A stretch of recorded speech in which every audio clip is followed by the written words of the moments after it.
اتنے آپ امت کے لیے بے چین اور بے قرار کہ اللہ تعالیٰ کو بھی تسلی دینے کے لیے آیتیں اتارنی پڑی کہ میرے پیارے نبی کیا ان لوگوں کے ایمان نہ لانے کی وجہ سے آپ اپنے آپ کو ہلاک کر ڈالیں گے؟ فَلَعَلَّكَ بَاخِعٌ نَفْسَكَ عَلَىٰ آثَارِهِمْ إِن لَّمْ يُؤْمِنُوا بِهَٰذَا الْحَدِيثِ أَسَفًا کہ ان لوگوں کے ایمان نہ لانے کے غم میں اور افسوس میں کہ آپ اپنے گلے کو گھونٹ ڈالیں گے؟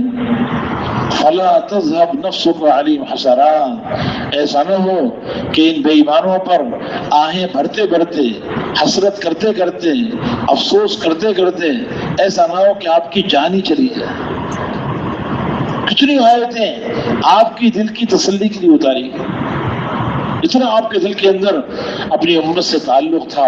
کوئی ماں باپ اپنی اولاد سے اتنی محبت نہیں کرتے، اتنی خیر خواہی نہیں کرتے، اتنی شفقت نہیں کرتے جتنی حضور صلی اللہ علیہ وسلم کو اپنی امت سے تھی۔ امت کی ہدایت کے لیے آپ نے بھوک برداشت کی، پیاس برداشت کی، تکلیفیں برداشت کی کہ میری امت کو ہدایت مل جائے، کوئی بھی میری امت میں سے کفر کی حالت میں اس کی موت نہ آئے۔ یہ اندر کا غم اور یہ بے چینی آپ کی نیند کو اڑا دیتی تھی اور آپ کو ان کے گھروں پہ جانے پہ مجبور کرتی تھی۔ اس لیے آپ نے فرمایا کہ مثلی و مثلکم کمثل رجل استوقد نارا فجعل الفراش والجنادب يقعن فيها وهو يذبهن عنها فانا آخذ بحجزكم عن النار وانتم تفلتون بين يدي هلموا عن النار هلموا عن النار هلموا عن النار۔ فرمایا میری اور تمہاری مثال ایسی ہے جیسے کسی شخص نے آگ جلائی تو پتنگے اور پروانے اس آگ میں گر گر کر جل جل کے ختم ہونے لگے، اور وہ پتنگوں کو اور پروانوں کو آگ سے دور کر رہا ہے، لیکن وہ اس کے ہاتھوں سے پھسل پھسل کے گرتے جا رہے ہیں اور جلتے جا رہے ہیں۔ تو فرمایا کہ میں تمہاری میانے کمر سے پکڑ پکڑ کر تمہیں جہنم کی آگ سے دور کر رہا ہوں، اور یہ کہہ رہا ہوں کہ دیکھو تم میرے پاس آ جاؤ، میری زندگی، میری اتباع کر لو، میرے طریقوں میں چلنے والے بن جاؤ تو جہنم کی آگ سے بچ جاؤ۔ یہ کیفیت تھی حضور اکرم صلی اللہ علیہ وسلم کی۔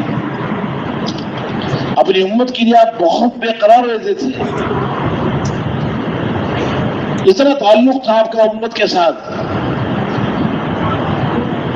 کہ ایک مرتبہ حضرت عائشہ رضی اللہ تعالی عنہ نے دیکھا کہ حضور اکرم صلی اللہ علیہ وسلم بہت خوش نظر آ رہے ہیں، تو دل میں خواہش پیدا ہوئی کہ اللہ کے نبی سے دعا کرا لوں۔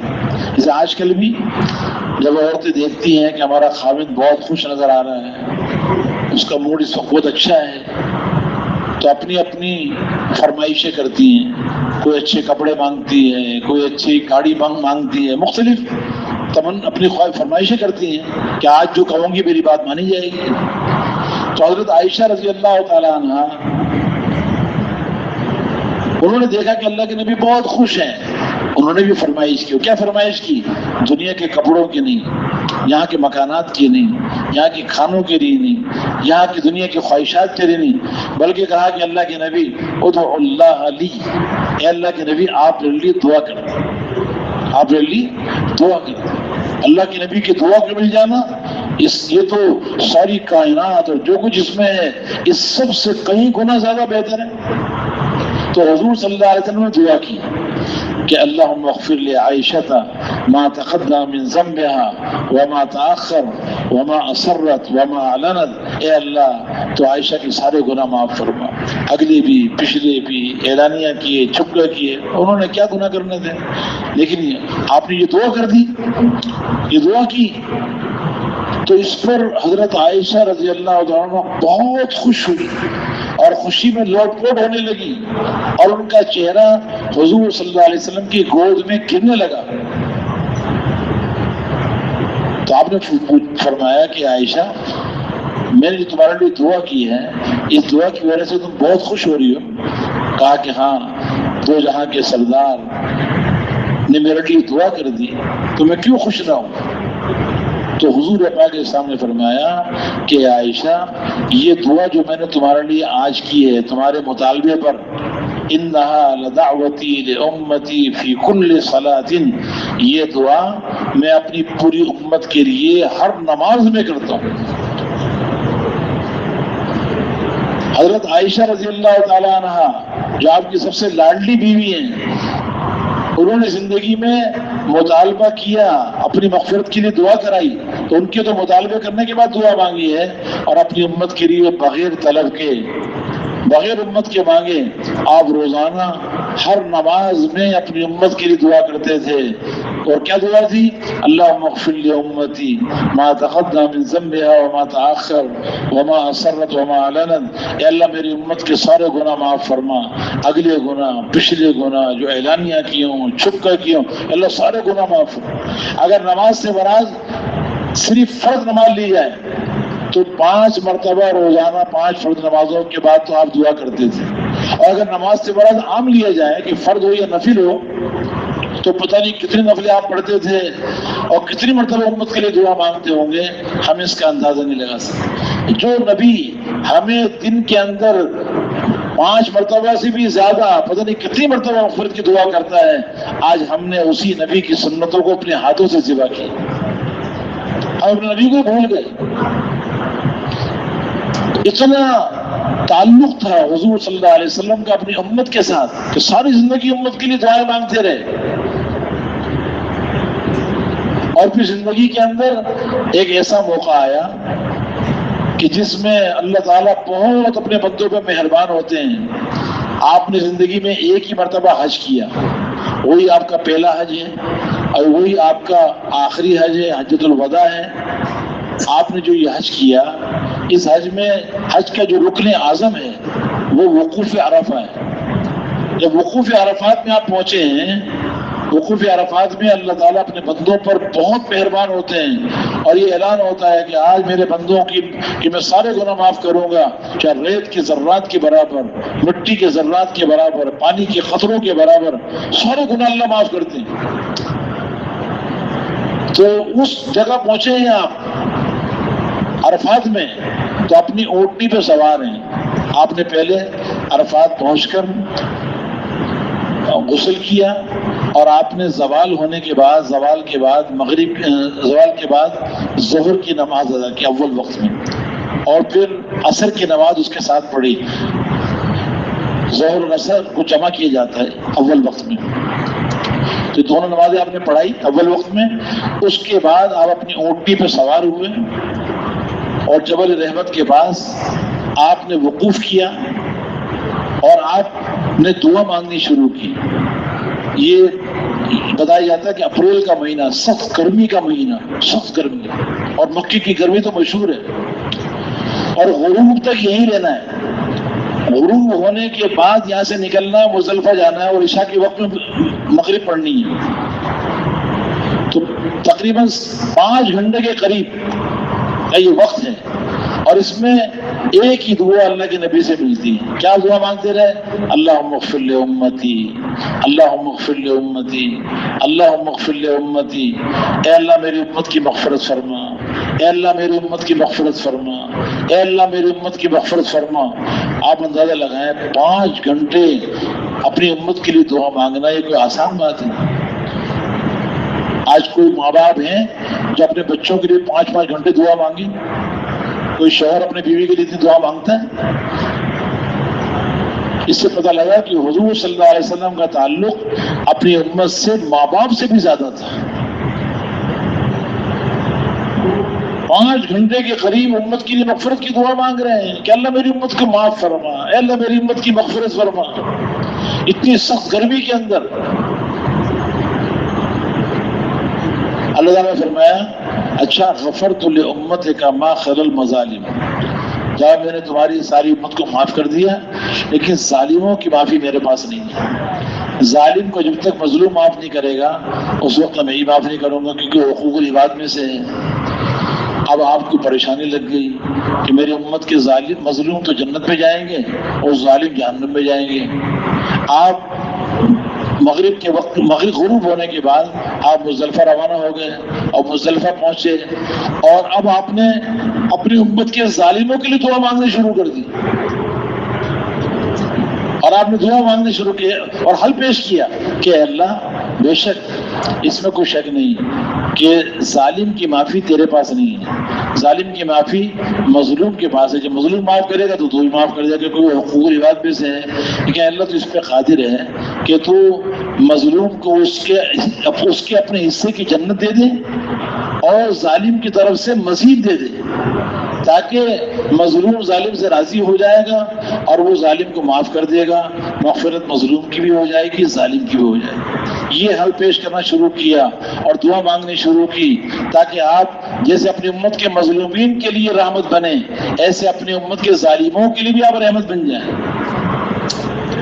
اور آپ دعا مانگتے رہے یہاں تک کہ جب مزدلفہ میں آپ نے فجر کی نماز پڑھائی، کیونکہ وقوف مزدلفہ میں جو وقوف کا وقت ہے وہ 10 تاریخ کی فجر کی نماز کے بعد ہے، آپ نے وہ نماز پڑھائی اور نماز پڑھانے کے بعد آپ نے وقوف کیا، نماز کے بعد آپ مسکرائے تو صحابہ کرام نے کہا اللہ کے نبی اضحک اللہ سنک، اللہ آپ کو ہمیشہ ہنساتے رہے، آپ ابھی کیوں مسکرائے؟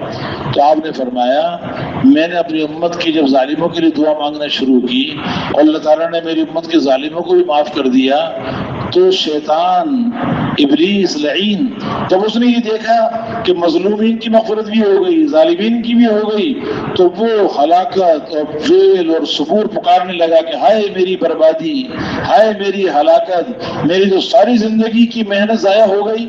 اس پر وہ اتنا رونے لگا اور اتنا چیخنے لگا، اس کو دیکھ کر مجھے ہنسی آ گئی۔ تو آپ تو اپنی امت کو حج کے موقع پہ نہیں بھولے، عرفات میں نہیں بھولے، مزدلفہ میں نہیں بھولے، اور آج ہم نے اپنے نبی کو پورا دن گزر جاتا ہے اور نبی ہمیں اپنا نبی یاد نہیں آتا، سنتیں بھول جاتی ہیں نبی کی، آپ کی تعریف کے طریقوں کو چھوڑا ہوا ہے۔ پھر حضور صلی اللہ علیہ وسلم جب دنیا سے پردہ فرمانے لگے تو آدمی جب دنیا سے جانے لگتا ہے نا تو وصیت کرتا ہے اپنے بچوں کے لیے، اپنے پوتوں کے لیے، رشتہ داروں کے لیے۔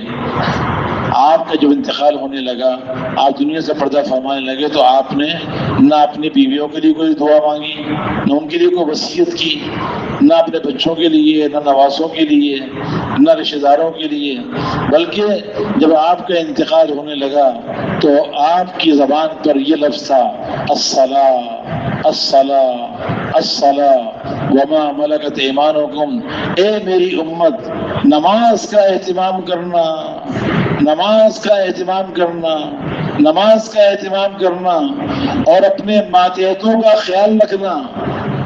امت کو وصیت کر کے گئے، اور علماء کرام فرماتے ہیں کہ اس میں دونوں چیزیں آ گئی، دین یا تو حقوق اللہ ہے اور یہ حقوق العباد ہے، نماز میں سارے حقوق اللہ آ گئے، اور وما ملکت ایمانکم اپنے ماتحتوں کے بارے کا خیال رکھنا، اس میں سارے حقوق العباد آ گئے۔ تو کہ پورے دین کی وصیت کر کے جا رہے ہیں امت کو کہ دیکھو کامیابی کا راستہ یہ ہے، عزت کا راستہ یہ ہے، دنیا اور آخرت کے سکون اور اطمینان کا طریقہ یہ ہے کہ اس دین کو اپنے سینے سے لگا کے رکھنا، نماز دین کا ستون ہے، نماز کو نہ چھوڑنا اور پورے دین پہ چلنے والے بننا، اور حقوق العباد کا بھی خیال رکھنا۔ آپ نے دنیا سے پردہ فرماتے ہوئے بھی آپ اپنی امت کو نہیں بھولے، اتنا آپ کا اپنی امت سے تعلق تھا۔ پھر قیامت کے دن کیا ہوگا؟ غالباً حضرت انس رضی اللہ عنہ فرماتے ہیں کہ میں نے حضرت نے فرمایا، عرض کیا اللہ کے نبی، دنیا میں تو آپ کا خیال آتا ہے، کبھی آپ نہیں ہوتے ہیں، آپ کا خیال آتا ہے تو فوراً آپ کے پاس آ کر آپ کا دیدار کر لیتے ہیں، ہمارا دل خوش ہو جاتا ہے، لیکن جنت میں آپ تو بڑے بڑے درجوں میں چلے جائیں گے، ہم تو نیچے درجوں کے اندر ہوں گے، اگر وہاں آپ سے ملاقات کرنی ہو تو کہاں ملاقات ہوگی؟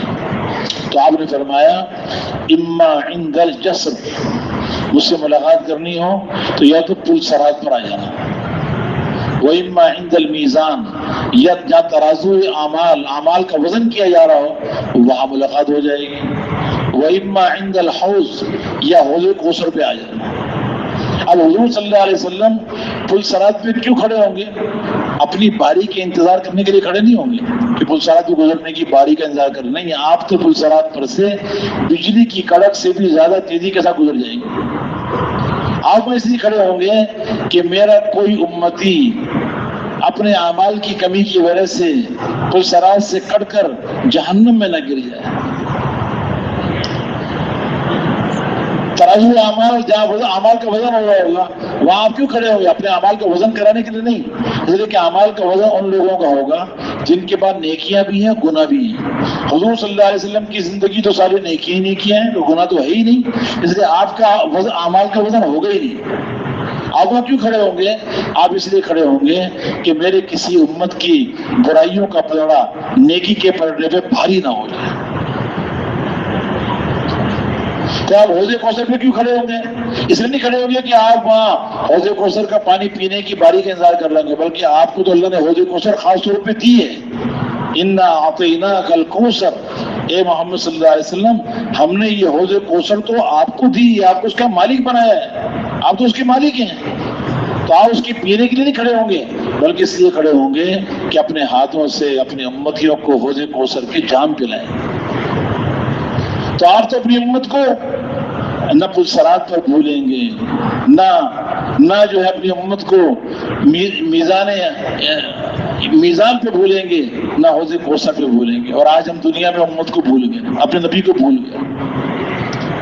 اور فرمایا کہ کل قیامت کا دن ہوگا، قیامت کا دن ہوگا۔ حضور پاک صلی اللہ علیہ وسلم نے فرمایا کہ اللہ تعالیٰ مجھے جو ہے وہ ایک بہت بڑا انعام دیں گے کہ اللہ تعالیٰ جو اذان ہوتی ہے نا، اذان کے بعد دعا مانگتے ہیں، اللہم آت محمد الوسیلۃ والفضیلہ والمقام المحمود الذی وعدتہ۔ اللہ تعالیٰ نے مجھے ایک مقام محمود عطا کیا ہے، قیامت کے دن اللہ تعالیٰ آپ کو مقام محمود دیں گے۔ مقام محمود ایک تخت ہوگا، وہ آپ کی لایا جائے گا اور یہ کہا جائے گا کہ آپ اس پہ بیٹھ جائیں۔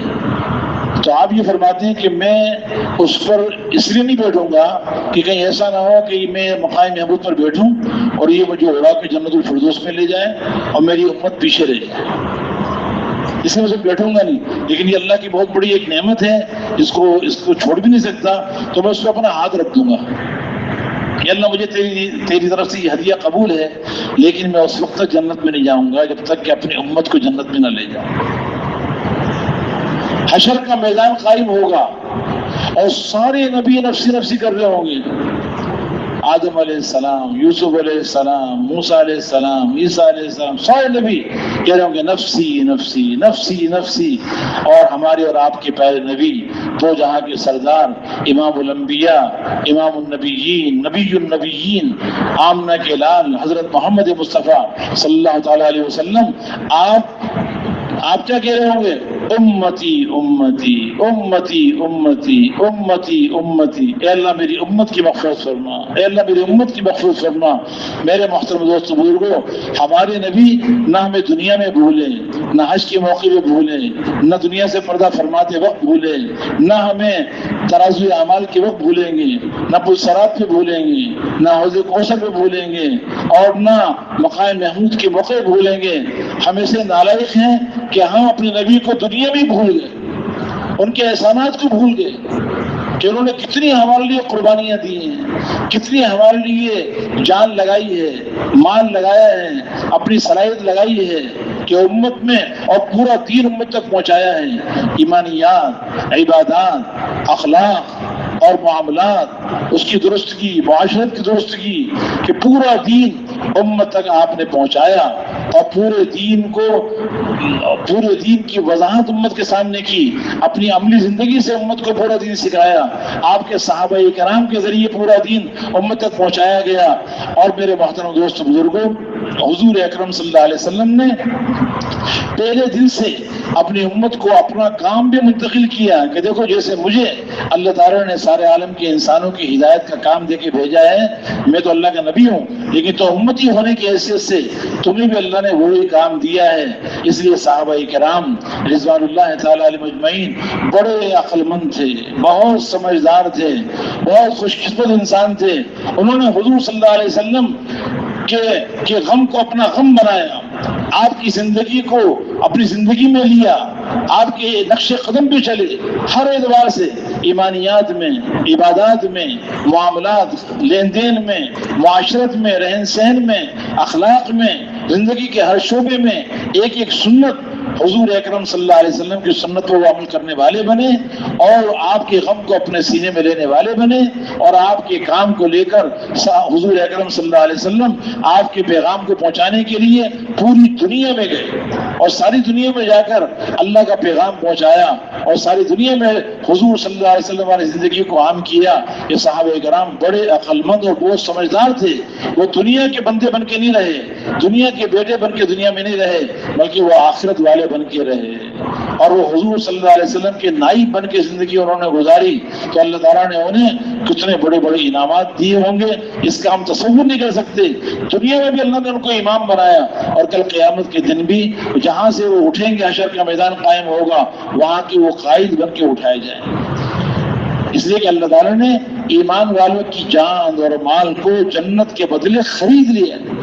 ہم اور آپ بکے ہوئے ہیں، یہ جان ہماری نہیں ہے، یہ مال ہمارا نہیں ہے، جو کچھ بھی ہمارے پاس ہے یہ ہمارا نہیں ہے، یہ اللہ نے دیا ہے، لیکن اللہ نے دینے کے بعد اللہ تعالیٰ کہہ رہے میں اس کو خریدنا چاہتا ہوں۔ ان اللہ اشتری من المؤمنین انفسهم واموالهم بان لهم الجنہ، ایمان والوں کی جان مال کو اللہ نے جنت کے بدلے خرید لیا۔ تو صحابہ کرام نے جان بھی بیچ دی، مال بھی بیچ دیا کہ چلو یہ جان دنیا میں آج قربان کر دو اللہ پر، مال لگا دو اللہ کے لیے، تو جنت، بڑی سے بڑی جنت اللہ تعالیٰ عطا فرمائیں گے۔ اور آج جو قربانی دے گا یہ اپنی جان لگائے گا، مال لگائے گا، میرے محترم دوست بزرگوں، اس کی دنیا کو بھی اللہ جنت بنائیں گے، اور مرنے کے بعد کی جنت تو جنت ہی ہے، وہ تو ایسی نعمتیں اللہ نے تیار کی ہیں کہ اللہ کے حدیث قدسی میں آتا ہے، اللہ تعالیٰ نے فرمایا اعددت لعبادی الصالحین ما لا عین رأت ولا اذن سمعت ولا خطر علی قلب بشر، میں نے اپنے نیک بندوں کے لیے ایسی نعمتیں تیار کی ہیں جو کسی آنکھ نے دیکھی نہیں، کسی کان نے سنی نہیں، کسی کے دل پہ اس کا وہم و گمان نہیں گزرا۔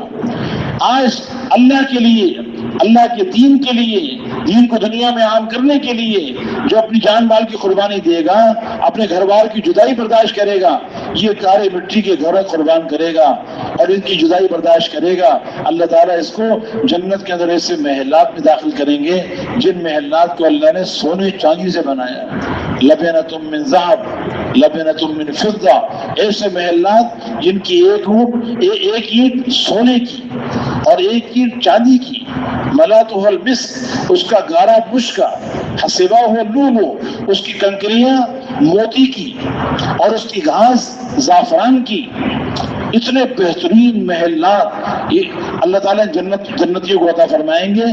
اور پھر ان محلات کے نیچے نہریں جاری ہوں گی، کہیں پانی کی نہریں، دودھ کی نہر، میٹھا پانی بہترین، اور دودھ ایسا دودھ جو گائے سے، بکری سے، بھینس سے، اونٹنی سے نہیں نکلا بلکہ اللہ کے امر سے نکلا، اور شہد کی نہریں، ایسا شہد جو شہد کی مکھی کے پیڑ سے نہیں آیا بلکہ اللہ کے امر سے آیا، اور شراب طہورہ کی نہریں، ایسا شراب جس کو پی کے آدمی کی عقل خراب نہیں ہوتی بلکہ اس کو پی کر انسان کی عقل اور زیادہ تیز ہو جاتی، ایسی نہریں اس کے نیچے جاری ہوں گی، اور جنتی بیٹھے ہوں گے، آپس میں بات چیت کر رہے ہوں گے، اور اسی دوران پرندے اڑتے ہوئے جا رہے ہوں گے، پرندے خود اپنے آپ کو پیش کریں گے، اور یہ دل میں آئے گا کہ پرندوں کا گوشت کھاؤں، وہ پرندہ آئے گا اپنے پروں کو اوپر کر لے گا اور یہ اس کے گوشت کو کھائے گا، جس ذائقے کا کھانا چاہے، جس طرح دل چاہے گا، بھنا ہوا، شوربے والا، تلا ہوا، جس طریقے کا کھانا چاہے گا، جس ذائقے کے ساتھ، ویسا ہی وہ اس کے گوشت کھائے گا، اور پرندہ اڑ کے واپس چلا جائے گا۔ اور کھانے کے بعد اور جتنا کھانا چاہے، جنتی جو کھانا کھائیں گے وہ بھوک کی وجہ سے نہیں، جنتیوں کو بھوک نہیں لگے گی، پیاس نہیں لگے گی، کیونکہ بھوک تو تکلیف کی چیز ہے، پیاس تکلیف کی چیز ہے، تو جنت میں کوئی تکلیف نہیں ہے، بلکہ وہاں پہ جو کھانا ہوگا وہ کھانا تو لذت کے لیے ہوگا۔ جس آدمی کھانا کھا لے اور باہر جاتا ہے، وہاں کباب اچھا لگا تو بھوک نہیں ہے لیکن ویسے مزے کے لیے کھا رہا ہے، مزے کے لیے کھا رہے ہیں. تو جنت میں ساری زندگی جنتی جنت میں مزے کے لیے کھائیں گے, مزے کے لیے پیئیں گے, جتنا کھانا چاہیں کھا لیں. یہاں تو کتنا اچھے سے اچھا کھانا ہو, آدمی تھوڑا سا کھاتا ہے, اب وہ پیٹ جواب دے دیتا ہے کہ اب گنجائش نہیں ہے, دل چاہ رہا ہے لیکن کھا نہیں سکتا. وہاں جتنا کھانا چاہے کھاتا جائے گا, کھاتا جائے گا, کھاتا جائے. ایک ڈکار آئے گی, ایک ڈکار آئے گی جو شاؤن کرش المسک, ایک ڈکار آئے گی جس سے مشک کی خوشبو نکلے گی, بدبو نہیں آئے گی, خوشبو نکلے گی, سارا کھانا ہضم. اور جتنا بھی کھا لے کبھی پخانا نہیں آئے گا, پیشاب نہیں آئے گا. جنت میں پخانا نہیں ہے, پیشاب نہیں ہے. اور جنت کے اندر کسی قسم کی گندگی نہیں ہے, نہ ناک سے گندگی آئے گی, نہ منہ سے تھوک آئے گا, نہ جسم پر کوئی میل ہوگا, بلکہ خوشبو ہے ہر طرف سے. یہ اس کو اللہ تعالیٰ مزے کرائیں گے, ایسی بہترین زندگی اللہ تعالیٰ فرمائیں گے. یہ سارے کھانے کے بعد پھر دل چاہے گا پھل کھانے کا, تو جنت کے جو درخت ہیں ان کے پھلوں کی ٹہنیاں خود بخود جھک جائیں گی.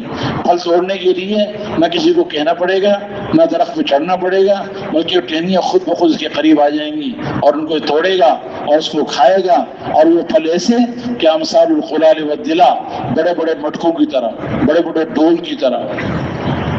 اور سارے کے سارے پھل احلا من العسل, شہد سے زیادہ میٹھے, الین من الزبد, مکھن سے زیادہ نرم, اشد بیاض من اللبن, دودھ سے زیادہ سفید, ولیس فیہ عجم, اور اس میں کوئی گٹھلی نہیں ہوگی. انگور کا دانہ کتنا بڑا, انگور کتنا ہوگا. ایک صحابی نے کہا اللہ کے نبی کے جنت الفردوس کے محل درخت میں انگور بھی ہوگا, ہو سکتا ہے ان کو انگور زیادہ پسند ہو. آپ نے کہا ہاں انگور ہوگا. تو انہوں نے پوچھا کہ اللہ کے نبی یہ بتائیے کہ ایک انگور کا خوشہ کتنا بڑا ہوگا. فما عظم العنقود, انگور کا خوشہ کتنا بڑا ہوگا. آپ نے فرمایا کہ اگر ایک کوا ایک مہینے تک اڑتا رہے, سیدھا اڑتا رہے اور نہ سستائے نہ نیچے گرے, ایک مہینے مسلسل اڑنے کے بعد اس کی انگور کے خوشے کی ان کا خوشہ پورا ہوگا. اتنا بڑا وہ انگور کا خوشہ ہوگا. تو انہوں نے کہا اللہ کے نبی پھر یہ ایک انگور کا دانہ کتنا بڑا ہوگا. تو آپ نے فرمایا یہ بتاؤ کہ تمہارے ابا جان کبھی بکرا لائے اور لا کے اس کو ذبح کیا, اور ذبح کر کے اس کی کھال اتاری, اور کھال اتارے کے اس کی ذباحت دے کر اس کا ڈول بنا لیا. عربوں میں یہ ہوتا تھا کہ بکرا ذبح کیا, کھال اتاری, اس کی ذباحت دے کے اس کو ڈول بنا لیا پانی کے لیے. تو وہ ڈول تو پورا بکرا ہی ہو گیا نا, وہ ڈول پورا بکرا ہی ہو گیا. تو آپ نے فرمایا کہ اس طرح کبھی ہوا ہے. کہا ہاں. آپ نے اس کو دیہاتی آدمی تھا, اس دیہاتی انداز سمجھایا اس کو. ہاں ایسا ہوتا ہے. تو آپ نے فرمایا کہ انگور کا ایک دانہ وہ اس ڈول کے برابر ہوگا. آپ نے دیکھا وہ انگور کی طرح ہوتا ہے, وہ بھی ڈول بن جائے نا, تو ایک انگور کا دانہ اتنا اس ڈول کی طرح ہوگا کہ پورا بکرا, ایک انگور کا دانہ بکری کی طرح ہوگا پورا. تو صحابہ کرام تو بڑے کفایت شیعات تھے, تھوڑے پہ گزارا کرتے تھے. وہ کہنے لگے اللہ کے نبی اذن لتلک الحبۃ لتشبعنی واہل بیتی, پھر تو انگور کا ایک دانہ میرے گھر والوں کے پیٹ بھرنے کے لیے کافی ہے, ہمیں کیا کرنا باقی لے کے.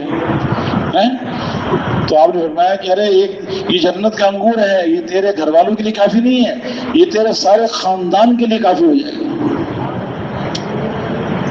تو ایسے بہترین پھل اللہ کھلائے گا اور ہمیشہ کہ اللہ تعالیٰ مزے کرائے گا.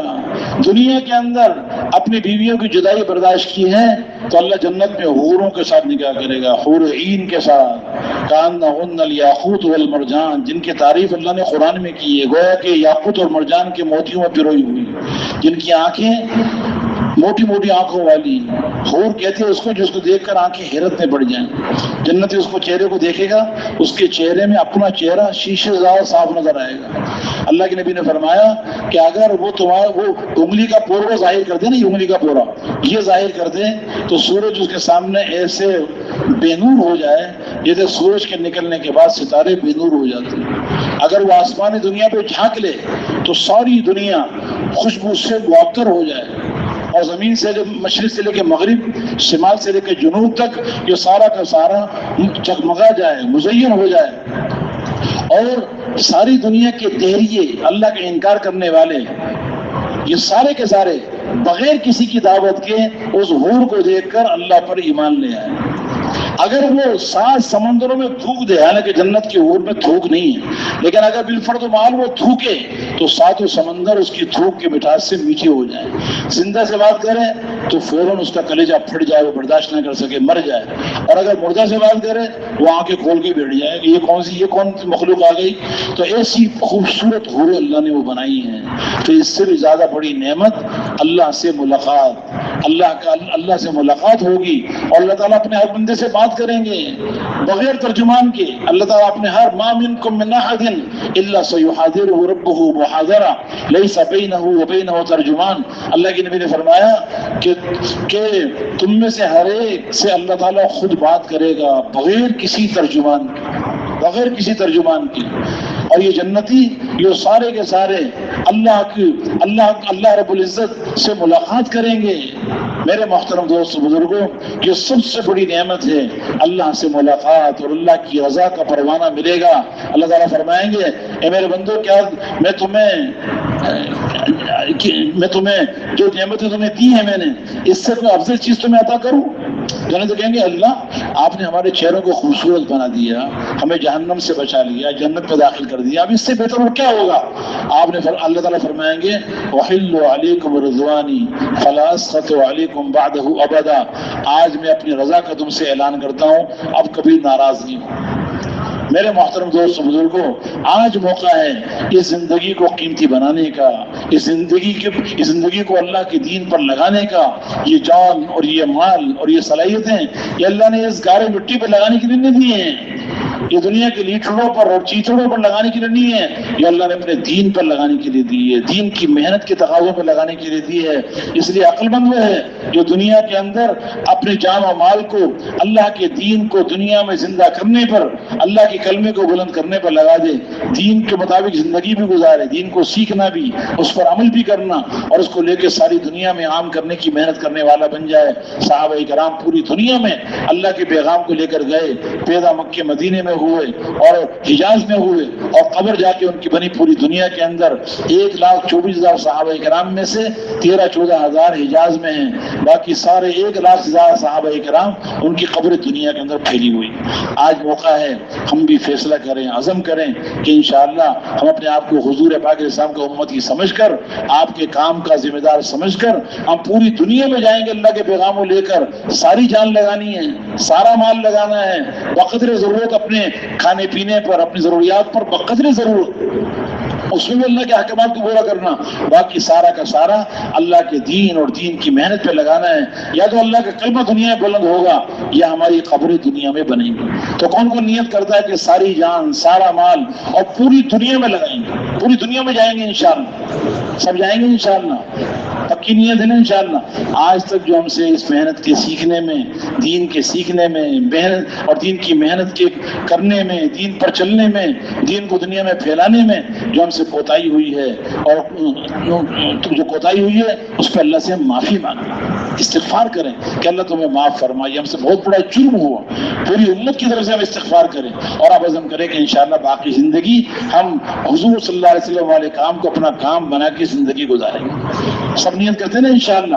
اب اس مجمع میں ایسے احباب اگر موجود ہیں جن کے ابھی تک 4 مہینے لگی، وہ تو دیر نہ کریں اور فوراً کھڑے ہو جائیں 4 مہینے کے لیے۔